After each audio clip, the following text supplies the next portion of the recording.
Rebonjour tout le monde, c'est encore Guillaume pendant la semaine européenne pour l'emploi des personnes handicapées sur Cap Emploi en direct. Maintenant, nous allons parler d'immersion en entreprise et de formation et d'alternance, et ce qui permet aux personnes de se rapprocher des entreprises pour mieux se connaître mutuellement. Et c'est pour ça que je reçois Anna Pfeffer-Job, donc coordinatrice du dispositif Alternance Handicap et de la ressource Handicap Formation. Bonjour Anna. Voilà, question rituelle aux internautes sur le chat. Est-ce que vous nous voyez bien? Est-ce que vous nous entendez bien? Vas-y, continue de parler pour voir. Est-ce que ça marche? Oui, ça marche super. Ouais, On me fait super. un gros pouce. Ça veut dire que ça marche.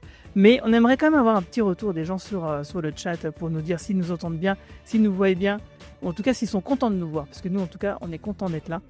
Alors, on a Ludivine qui est sur le chat, justement, Ludivine qui est une de tes collaboratrices et qui sera là pour répondre à toutes les questions justement sur l'handicap, la ressource handicap formation et le dispositif Alternance Handicap. Tout à fait. Alors justement, Anna, est-ce que tu peux nous expliquer, on va commencer par la ressource handicap formation, nous expliquer qu'est-ce que c'est que ce dispositif? C'est pas un dispositif, c'est plutôt un service. C'est un service qui est déployé au niveau national par la GFIP. Donc, dans toutes les régions, vous avez les conseillers ressources handicap formation. Donc, c'est un service qui est au service des centres de formation et des CFA, donc des centres de formation des apprentis, pour accompagner, pour collaborer avec les référents handicap de ces centres, pour les aider à mieux inclure les personnes en situation de handicap dans un parcours de formation de droit commun. Voilà, donc globalement, c'est un offre de service pour les centres de formation qui se décline en 3 volets. Donc, il y a le volet compensation. C'est en fonction de chaque situation individuelle qui sont tout à fait à chaque fois différentes. On a plusieurs types de handicap, plusieurs types de besoins, etc.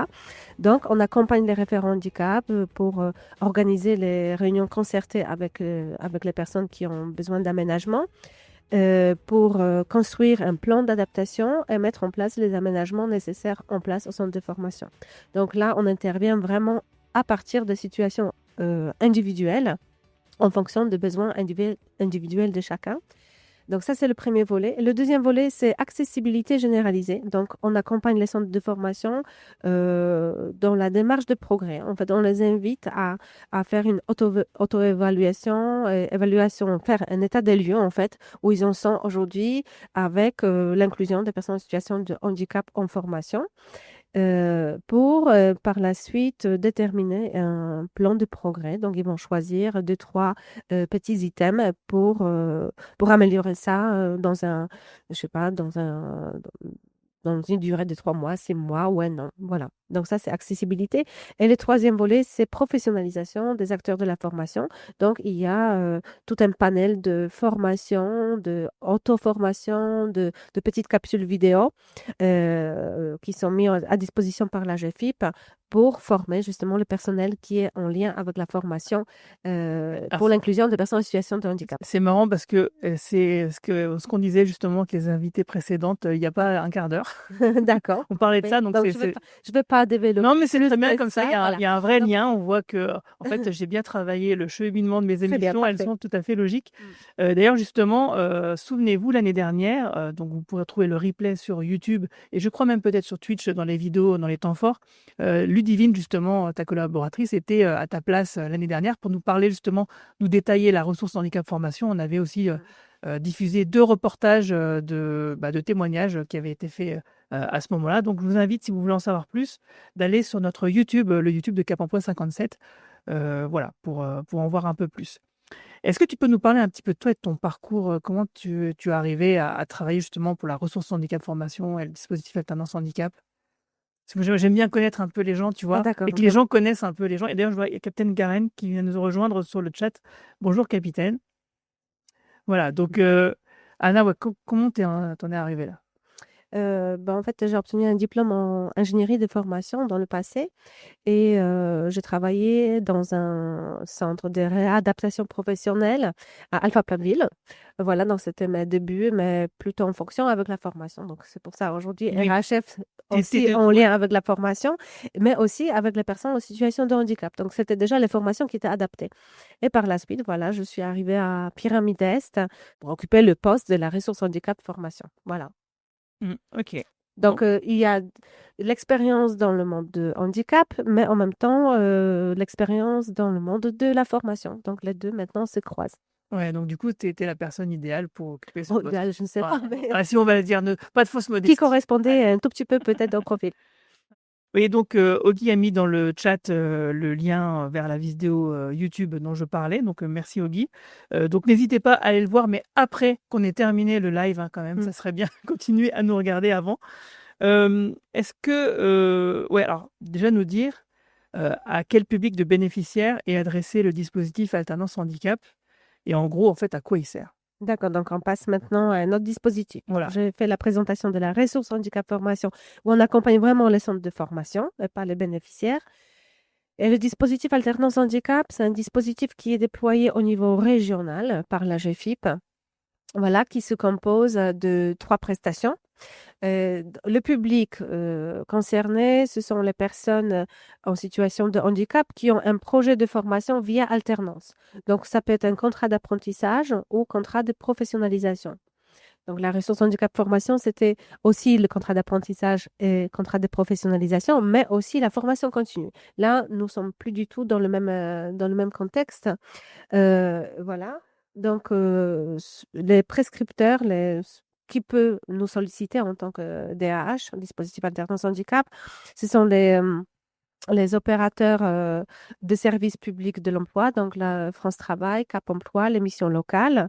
Ça peut être aussi les organismes de formation et les CFA comme, Eux-mêmes, ouais, RHF. directement, ouais. Voilà, donc très souvent, soit les formateurs, soit les référents handicap qui reçoivent, au mois de mars, c'est un mois qui est dédié à l'alternance, très souvent.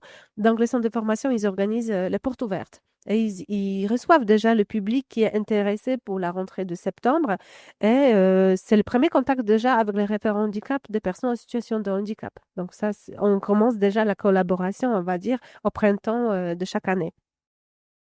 Après, ça peut être aussi les structures d'enseignement spécialisées et les ESAT, mais pour les personnes où le projet de formation d'alternance a bien été validé par un professionnel d'insertion. Voilà. Et aussi les personnes elles-mêmes ou la famille qui peut nous contacter via le secrétariat, via notre site internet. On Oui, reçoit aussi pas mal de demandes via notre site internet qui est voilà, disponible à tout à tous, fait, hein. ouais, sur Donc on Pyramide Est, répond. c'est pyramide-est.fr, voilà. Voilà, donc il y a le service, le dispositif alternance où, voilà, chaque demande, vient vers nous, elle sera traitée. Donc n'hésitez pas aussi à nous contacter via ce site. Donc ça, c'était ta question, qui peut Je bénéficier? Ouais, Voilà. en gros, c'était, à quel public de bénéficiaires, voilà, ce dispositif est adressé, donc en fait, toute personne qui a une RQTH. Oui et non, justement, je Ah! voulais en parler. Ah d'accord. Donc très souvent, les personnes qui se projettent sur l'alternance, ce sont les jeunes qui sortent de collège. Oui. Donc au collège, on n'a pas de RQTH. Ah oui, oui, je Voilà, vois, on n'a oui. pas de notification, Je comprends. reconnaissance qualité travailleur Oui, parce qu'il handicapé, faut avoir 18 ans, j'imagine, pour l'avoir. 18 ans ou on peut la demander même avant, mais c'est dans le cadre de professionnel. Là, on a vraiment, Oui, le l'alternance, public c'est pas qui est, ça, OK. scolaire. Oui. Là, ils sont vraiment dans l'éducation nationale, donc il n'y a pas de RQTH.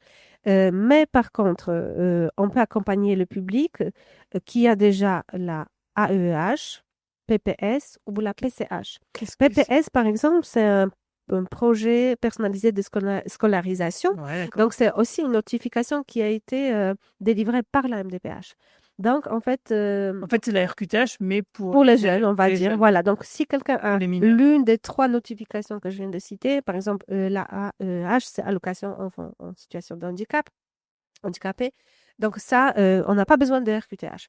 Et aussi la personne qui souhaite qui souhaite se lancer dans la démarche, aussi on va pouvoir l'accompagner, il n'y a pas de souci. Voilà, il faut juste faire une attestation sous l'honneur comme quoi on se on s'engage dans la démarche pour la notification là. Voilà, donc pas d'obligation de RQTH. Bon, s'il y en a une, tant mieux. Oui. Voilà, ça règle tous les... Quoi, tout- c'est un processus différent qu'on ait l'une ou l'autre? Ou ça change rien fondamentalement? Fondamentalement, ça ne change rien. Par contre, ça peut accélérer certaines choses. La démarche auprès des OPCO, par exemple, pour les employeurs qui peuvent bénéficier Ah, de... les OPCO, c'est Les OPCO, c'est les opérateurs OPCO. Opérateurs, prestataires, voilà. Donc, c'est par rapport aux branches professionnelles qui financent en fait les formations pour les jeunes. Voilà, donc c'est d'accord, eux oui. qui financent la formation. Qui reçoivent aussi les contrats d'apprentissage, etc. Donc, si on a la case RQTH qui est cochée, ça permet de bénéficier des aides beaucoup plus rapidement, on va dire. Voilà. D'accord. Et Bon, chaque centre de formation peut bénéficier de majoration coût contrat qui est financée justement par l'OPCO qui est plafonné à 4 000 € par année de formation pour mettre en place justement ouais. les aménagements, que ce soit de type organisationnel, technique, pédagogique, humain. Voilà, donc le CFA peut faire cette demande si la RQTH, Ouais, elle est c'est quand même validable. vachement intéressant du coup. Oui, oui. Alors, je sais qu'il y a des phases de diagnostic et des étapes intermédiaires qui, donc, du coup, sont un peu votre manière de fonctionner.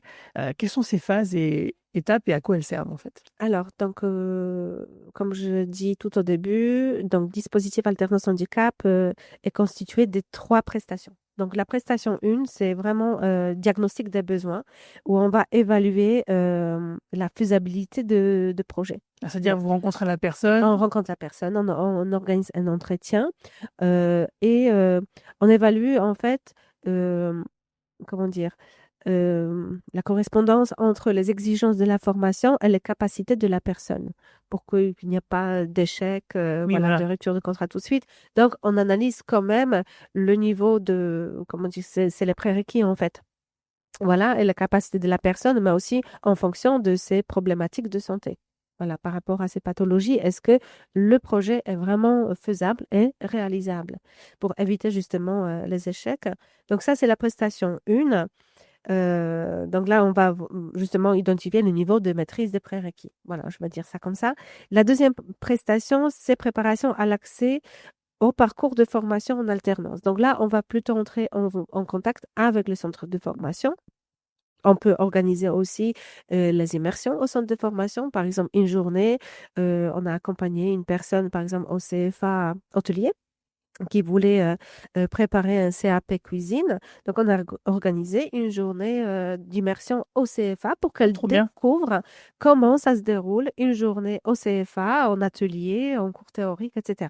Voilà, parce que très souvent, les personnes s'imaginent un métier ou la formation de certaines façons qui n'est pas du tout la même Ouais, qu'ils retrouvent après en réalité. Donc, ouais, on ça embête. préfère, on préfère de les mettre en situation directe pour qu'ils découvrent avant d'entamer Et d'ailleurs, la petite formation. parenthèse, c'est aussi le rôle des duodés, parce que le duodé, c'est aujourd'hui. D'ailleurs, on reçoit aujourd'hui des personnes qui participent à ça. Donc, le duodé, c'est une personne qui vient dans une entreprise pendant une journée pour découvrir justement un métier, donc dans son parcours professionnel, un peu comme tu le dis, Mhm. pour se projeter, pour voir est-ce que ça me convient vraiment, est-ce que je peux en savoir un peu plus, peut-être même me faire des contacts. Et du côté des employeurs, faire tomber un peu les Mhm. préjugés, de se rendre compte que, bah oui, une personne en situation de handicap est une personne comme une autre qui peut travailler de toute façon, quoi. Donc voilà, donc là, c'est juste une journée. Voilà, donc on peut organiser ça, donc les immersions au CFA, mais aussi mise en situation professionnelle en entreprise, hein. Mmh. C'est 2 choses complètement différentes voilà, pour valider une nouvelle fois le projet de formation en alternance. Et la troisième prestation, donc c'est appui à la recherche du contrat en alternance. On va aider la personne à la recherche d'un employeur. Voilà. D'accord. On va Alors pas faire à sa place. que C'est pas... ça veut dire quoi? Vous voulez aider On va comment? prendre par exemple le contact avec les développeurs d'apprentissage de centre de formation. Ce sont les personnes qui sont en contact, qui font le relais, qui font contribuer à la relation entre les personnes qui cherchent les entreprises et les employeurs qui cherchent les apprentis. D'accord. Voilà, donc dans les CFA, on a quelqu'un qui est développeur d'apprentissage. Voilà. Et souvent, on reçoit par exemple de la Chambre des métiers d'artisanat, des listes des entreprises qui recherchent, par exemple, sur le secteur de Moselle-Est, CAP boulanger, CAP pâtissier, etc. Donc là, on a notre petite base, on va dire, de données. Après, on dirige aussi les personnes ou on regarde avec elles les offres d'emploi sur le site de France Travail. On s'approche aussi de nos collègues du Cap Emploi qui ont aussi Bien sûr. pas mal d'informations où on aide la personne à prospecter, etc. Donc aussi, on travaille sur le CV, la lettre de motivation et aussi on peut accompagner la personne lors de l'entretien d'embauche pour sensibiliser justement le futur employeur à la question de handicap et tout de suite le rassurer un tout petit peu qu'il y a des choses à mettre en place, qu'on peut l'accompagner, qu'il ne sera pas tout seul parce que c'est pas Oui. toujours évident aux employeurs et aussi aux équipes avec qui la personne va travailler, qui connaissent rien en fait. Donc ils se sentent des fois, c'est pas qu'ils sont réticentes, mais ils sont un peu démunis, on va dire, face à la question. Donc on les informe qu'on peut mettre plein de choses en place, voilà, faire venir des partenaires, etc. Donc ça, D'accord. c'est notre troisième prestation avant la signature de contrat et on peut accompagner justement la personne jusqu'à la signature de contrat et jusqu'à la fin de la période d'essai. Donc qui correspond à 45 jours travaillés en entreprise. Waouh. OK. Voilà. Bon. Bon, en tout cas, si vous avez des questions sur le chat, hein, n'hésitez pas, hein, on est là pour ça encore, jusqu'à midi ou peut-être un petit peu avant, on verra. Parce que là, tu donnes tellement d'informations, c'est tellement Ah, concis, tu parles vite. Du coup, on arrive très bien, franchement, là, tu as répondu à toutes mes questions quasiment. ah non! Non, mais ouais, si, tu es vraiment, très, très efficace et par la suite, donc du coup, il y a un appui à la recherche d'emploi, donc tu viens de le dire et justement, est-ce que, tu as une idée du pourcentage, de personnes qui trouvent un emploi suite à ça ou tu as Euh, pas cette information? Par exemple, l'année dernière, il me semble que nous sommes arrivés à 105 contrats de signés. Ah, c'est pas mal. Sur Voilà. combien? Sur 207 personnes accompagnées. D'accord, donc un contrat signé, genre, quasiment tout de suite Oui, oui, après, oui, quoi? oui. Et c'était les contrats signés dans le secteur privé. Et Ah, tu as aussi j'ai le pas de chiffre de secteur secteur public. public, Oui, OK. voilà. Parce que tu as aussi ça, quoi? Oui, c'est ça. D'accord, bon, bah, c'est pas mal. Mm, mm, mm. Est-ce que vous formez aussi donc ce qu'on appelle les référents handicap? Donc on l'a Donc ça, évoqué c'est tout dans à le l'heure. cadre de la ressource handicap formation. Voilà, Voilà, alors la on RH. revient on rebascule On un revient. petit peu, on Voilà. revient un petit peu à la Nous, on recherche. les forme pas. C'est pas la formation. On va dire que on travaille ensemble, on les accompagne et on les soutient. Voilà, c'est ça le rôle de la ressource Mais handicap formation. c'est quoi? Une entreprise, elle vient vous voir, elle vous dire: «J'ai C'est pas une besoin». entreprise. Là, c'est C'est vrai. vraiment le centre de for pardon, C'est excuse-moi, tous le les centre de centres de formation, il formation. vient vous voir et vous dit: «J'ai besoin d'un référent handicap, comment on fait?» Voilà, lors de premiers entretiens, la personne se manifeste en disant, voilà, j'ai une RQTH, j'ai une problématique de santé et j'ai besoin peut-être de mettre en place les aménagements. En formation continue, ce sont très souvent les adultes qui sont en reconversion professionnelle, suite à une maladie, soit à un accident, soit à de différents problèmes de santé, on va dire. Donc, par exemple, très souvent, ils ont besoin d'être installés confortablement, parce que souvent, dans les centres de formation, Oui. malheureusement, ils disposent des chaises en plastique, des chaises en bois, et la personne, elle est quand même en position assise 7 heures par jour, 5 jours par semaine, hein, en Mmh. formation continue. Voilà, donc ça représente 35 heures quand même en position assise statique sur un matériel qui n'est pas trop confortable. Donc, on fait une analyse de besoin avec la personne, la référente handicap, et parfois, ça peut être aussi une personne de milieu médical. Voilà. Et si nous, on n'arrive pas à notre niveau de déterminer, d'identifier de moyens de compensation, on va faire appel à des prestataires externes, des experts de handicap, pour qu'ils fassent ce travail. Alors qui, par Voilà. exemple? Par exemple, il y aura Urapeda, par exemple, pour le handicap auditif. Il y aura Action Industrie. Ils parlent en langue des signes, c'est ça? Ils parlent de Voilà. langue des signes et ils connaissent aussi la problématique mieux que nous. Nous, on Bien n'est sûr. pas experts de handicap, ni nous, ni moi, en tant que la ressource handicap formation, ni les référents handicap. Mais c'est justement, c'est ça le travail de faire collaborer, de les faire collaborer avec les experts, voilà, qui connaissent. Et c'est très bien aussi, par exemple, je vais peut-être appuyer avec un exemple concret. Oui, vas-y, fais donc. Voilà, donc j'ai accompagné une référente handicap pour un monsieur qui était non-voyant et qui préparait un CAP boulanger. D'accord. Donc, le premier entretien, la réunion concertée, il y avait le monsieur, le futur stagiaire qui était présent, moi-même, la référente handicap, il y avait le directeur de site, il y avait, il y avait la responsable de la formation et le formateur boulanger. C'est lui qui connaît les exigences, c'est Bien lui sûr. qui connaît voilà, le travail en laboratoire. Et monsieur, ben, le bénéficiaire, c'est lui qui connaît aussi ses problématiques. Et c'est comme ça que nous avons déterminé les besoins, à identifier les aménagements à mettre en place. Et après, c'est le travail entre moi et la référente handicap pour monter les dossiers de subvention, pour rechercher les fournisseurs de matériel, parce que là, il fallait par exemple une balance vocale, un thermomètre vocal. Il fallait mettre aussi un appui d'une personne, d'un humain, en fait, en laboratoire pour monsieur. Après, il fallait mettre toute une organisation et sensibiliser aussi les autres stagiaires pour que toujours le matériel soit toujours à la même place, Oui, de ne pas oui, c'est déplacer, important, bien parce que sûr. Ah voilà, oui. monsieur, il se repérait par rapport à ça. Et voilà, donc monsieur, il a suivi sa formation, il a obtenu son diplôme et aujourd'hui, il vend son pain sur le marché. Ah, c'est vrai? Voilà, Trop cool. Où ça? voilà. C'est plutôt côté Boulay, il me semble. Ah, Voilà, donc t'as pas la date et l'heure du marché? non, non, non, non, non, non, On pourrait y non. aller Non, et on goûter ne va son pas pain. jusque-là. Voilà, donc ça, c'était un beau parcours. Ah, Mais c'est bon, chouette, ouais. au départ, voilà, le centre de formation, voilà, il a Il un a peu été un peu peur, mais réticent, ouais. comment on va faire, etc. Et finalement, ben, voilà, Ça s'est bien on a passé. mis en place les aménagements, même en stage, parce qu'il y a les périodes de stage aussi. Donc, voilà, donc ça c'est un des exemples. Après, très souvent, ce sont les personnes qui ont besoin d'un fauteuil ergonomique, des Oui. repose-pieds, de claviers ergonomiques ou de repose-bras. Voilà, donc des fois, et après, les centres de formation, ils ont la possibilité de faire la demande auprès de la GFIP eux directement. Directement.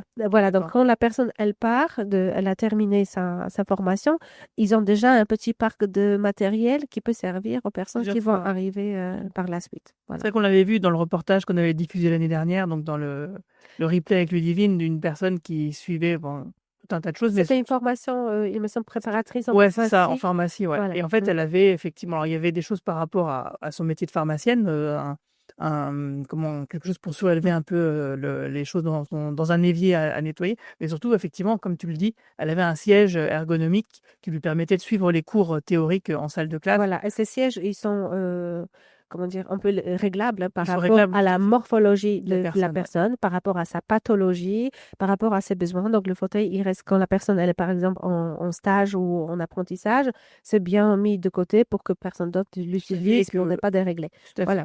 Ouais, ouais. Et après, ça pourra servir, une fois que la personne a terminé son cursus, à servir à une autre personne. Et ça, c'est le genre de fauteuil, on en a parlé dans notre émission sur le maintien, pour regarder dans le replay. C'était donc avec Ergo Conseil, par exemple, et Ergo Santé. Voilà. Donc, on a 2 démonstrations de sièges un peu comme ça, et on voit qu'effectivement, on peut moduler beaucoup de choses pour adapter vraiment aux personnes. Et là, je parlais plutôt de handicap sensoriel et moteur.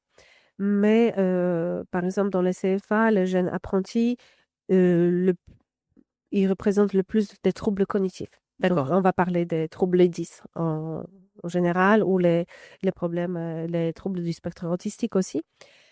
Donc là, c'est les aménagements qui ne sont pas coûteux. On Non, n'a pas besoin de subventions. Ça, c'est c'est de vraiment l'organisation et du c'est suivi, quoi. organisation, c'est plutôt les aménagements pédagogiques. Oui. Donc il faut que la pédagogie, elle soit accessible également.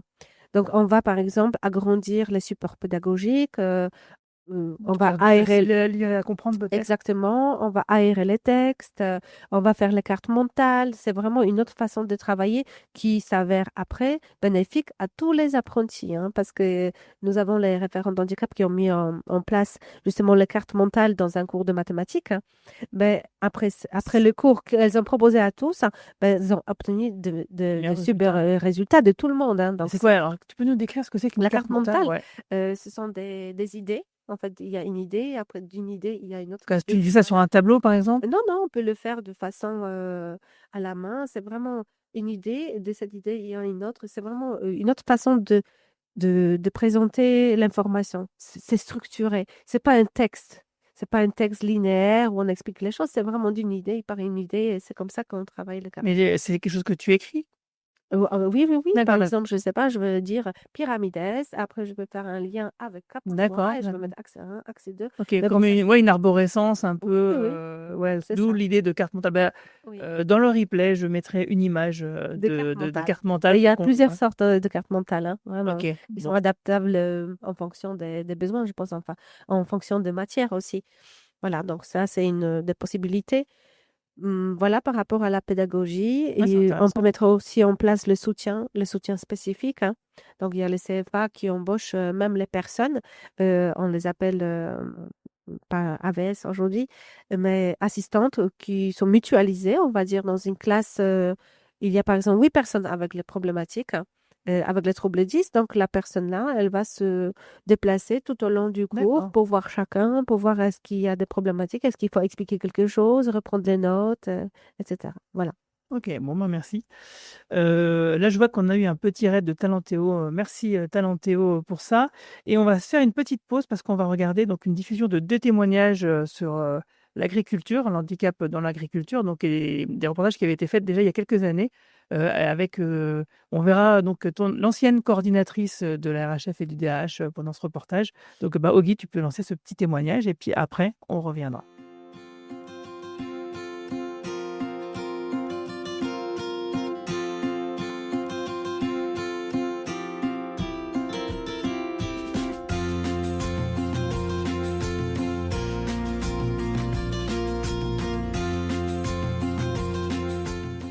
Bonjour, je m'appelle Marine Cadéo, je suis la référente santé, vie sociale et handicap au CFA de Courcelles-Chaussy. Et aujourd'hui, je vous emmène avec moi à la rencontre de Quentin Maurice, un apprenti à la ville de Metz et en BPA Travaux d'aménagement paysager au CFA de Courcelles. On y va?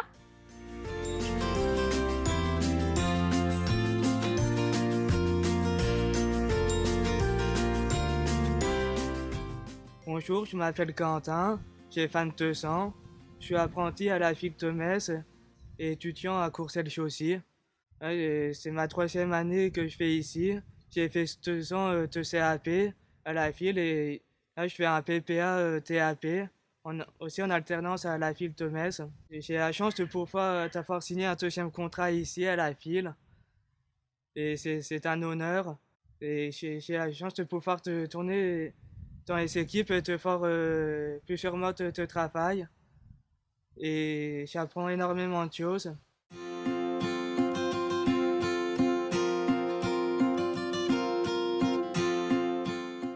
L'écologie, j'adore le contact avec la nature et de pouvoir essayer d'aider la nature à reprendre ses droits, avec, essayer de s'harmoniser avec les humains.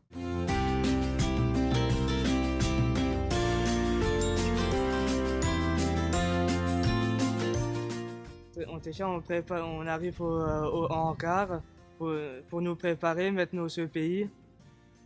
Après, nous attendons les ordres du chef d'équipe qui nous dit le déroulement de la journée, de ce qu'on doit faire.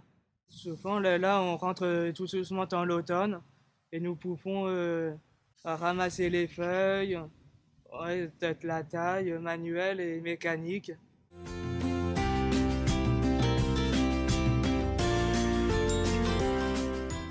Ici, j'ai eu beaucoup de mal à m'intégrer dans certaines équipes et je suis arrivé à m'intégrer au bout d'un certain moment.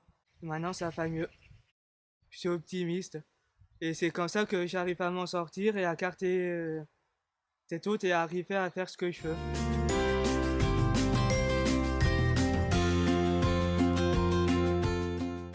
Concernant les aménagements sur la situation de travail, Quentin avait déjà pu montrer son fonctionnement, ses besoins et son investissement au cours de ses stages. Nous avons pu intervenir auprès du référent handicap, plus particulièrement pour expliquer ses particularités, notamment les besoins de reformuler, le besoin d'utiliser dans un premier temps des mots simples avant que Quentin puisse se réapproprier bien les termes techniques du métier, et puis aussi le besoin de le mettre dans des conditions de sécurité et avec de la patience pour lui permettre de se sentir le plus à l'aise possible, ce qui favorise vraiment les apprentissages pour lui. Donc ça, c'est le rôle que nous avons eu vis-à-vis du référent handicap. Et puis le CFA a également eu un rôle vis-à-vis des équipes sur le terrain, puisque le coordinateur professionnel de la section CAPA jardinier paysagiste dans laquelle il était au départ a pu rencontrer les équipes et réexpliquer le fonctionnement de Quentin suite à la sensibilisation que j'avais moi-même pu faire.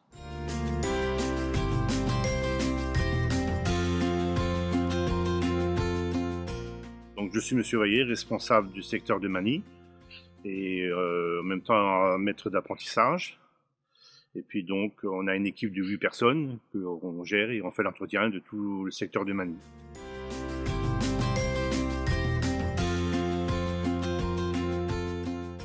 Aménagement, il n'y en a pas eu, à part qu'on s'est rendu compte que pour Quentin il y avait une difficulté et on s'est adapté au niveau de sa situation.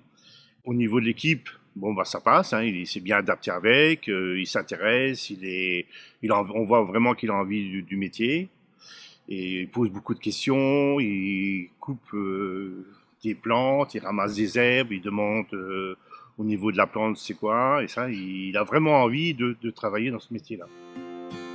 À présent, je vous amène à la rencontre de Pierre Schuller, apprenti au GAEC des 3 arbres chez Monsieur Viville, et chez nous au CFA en BP agroéquipement, conduite et maintenance des matériels.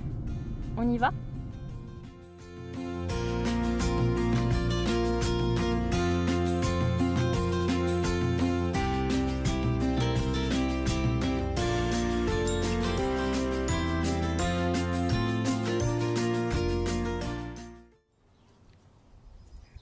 Je m'appelle Pierre.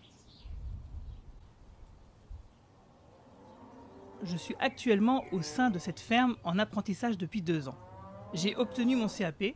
Je poursuis sur 2 nouvelles années en vue du brevet professionnel. J'espère vraiment l'obtenir. Ce que j'aime dans mon métier, le métier du sol, des champs, la mécanique sur les machines, sur les engins.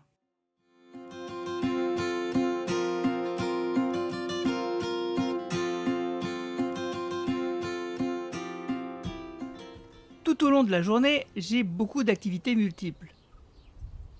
Je vais essayer de synthétiser. La distribution de nourriture pour les vaches, la traite des vaches, le prélèvement du fumier, de la paille, les presses à bottes carrées et le déchaumeur à dents. Et l'ensilage du maïs.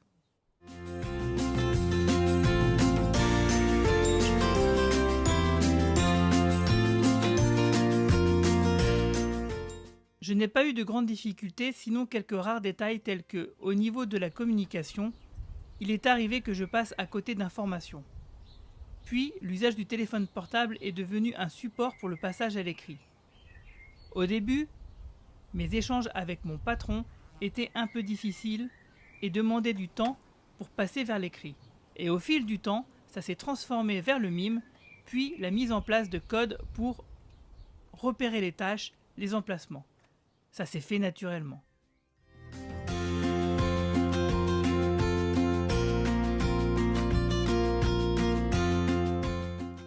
Depuis 2 ans que je suis en activité dans cette ferme, j'ai énormément appris sur le métier et sa technique. J'ai été surpris, touché par la confiance que m'a témoigné mon patron. C'est ce qui m'a permis d'évoluer, de progresser dans mon métier. Mon objectif, c'est de progresser dans l'usage des moissonneuses, de l'ensileuses. Ça dépendra de la confiance que me témoignera encore mon patron à l'avenir. Et aussi vers une ETA.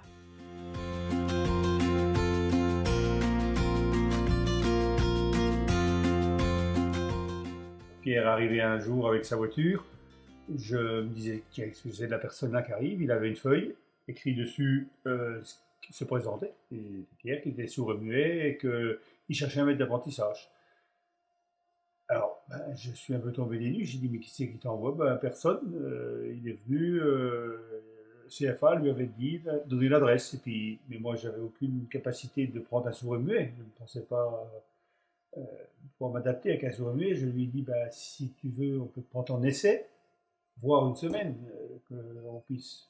Et puis du coup, après, on est tombé d'accord, et puis voilà, il est venu.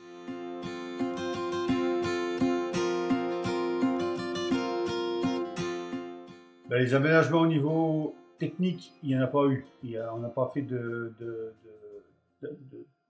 d'adaptation personnelle pour Pierre, parce qu'il y a plusieurs personnes sur la ferme, donc on n'a pas fait d'adaptation. Donc la communication, pour se comprendre, c'est le téléphone, le papier, le téléphone au début, et puis après, c'était les gestes, parce que à force, on commence à comprendre, à connaître un peu le langage des signes.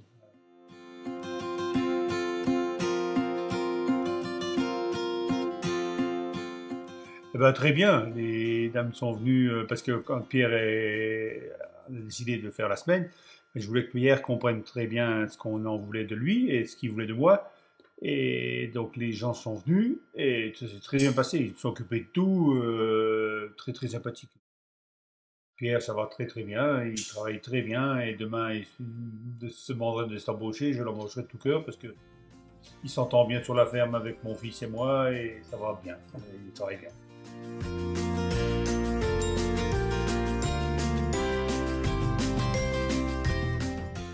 Merci de nous avoir regardés. À bientôt.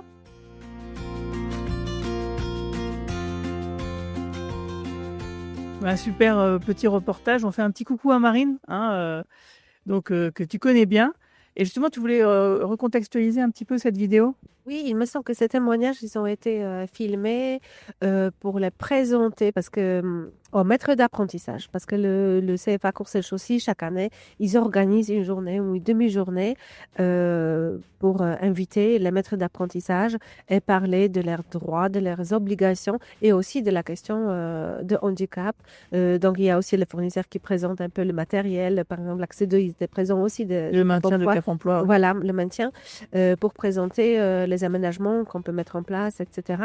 Donc, voilà, ils sont très, très sensibles à ce sujet de handicap dans le milieu agricole. Ok, super. Voilà. Donc, s'il n'y a pas de questions, je vais poser ma dernière question. Alors, il n'y a pas de questions sur le chat, donc j'en profite. Finalement, c'est ma dernière question, Anna. Quelle est la question que je ne t'ai pas posée à laquelle tu aurais aimé répondre? Le périmètre de nos interventions, peut-être. Oui. Voilà. Donc, nos intervenants sur tout le département de la Moselle. Sinon, dans les autres départements, dans les autres régions, nous avons nos homologues. Donc, si jamais, même si la demande, elle vient d'un autre département, on donne toujours les coordonnées de nos homologues d'un autre département. Voilà, donc, comme on fait partie de Pyramides, donc notre siège se situe à la tannerie de Saint-Julien-les-Messes et également une antenne à Forbach. Donc, voilà, donc n'hésitez pas. Comme si on est à Saint-Julien, on peut intervenir à Sarreguemines, on peut intervenir à Hayange, voilà. Ok, super. C'était la dernière question. La dernière réponse à la dernière question. Merci beaucoup. Nous, on revient cet après-midi à 14h. On va parler de l'emploi accompagné. Et ensuite, on parlera du duo D. Et j'espère que je réussirai à récupérer des personnes justement qui participent au duo D et les convaincre de venir participer à l'émission pour leur poser quelques petites questions. Et sur ce, je vous souhaite à toutes et tous un très bon appétit et à tout à l'heure.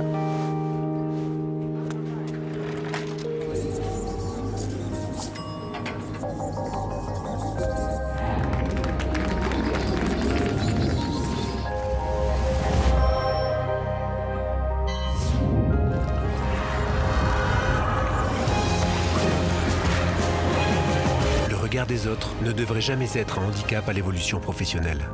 On peut tous agir contre la discrimination au travail.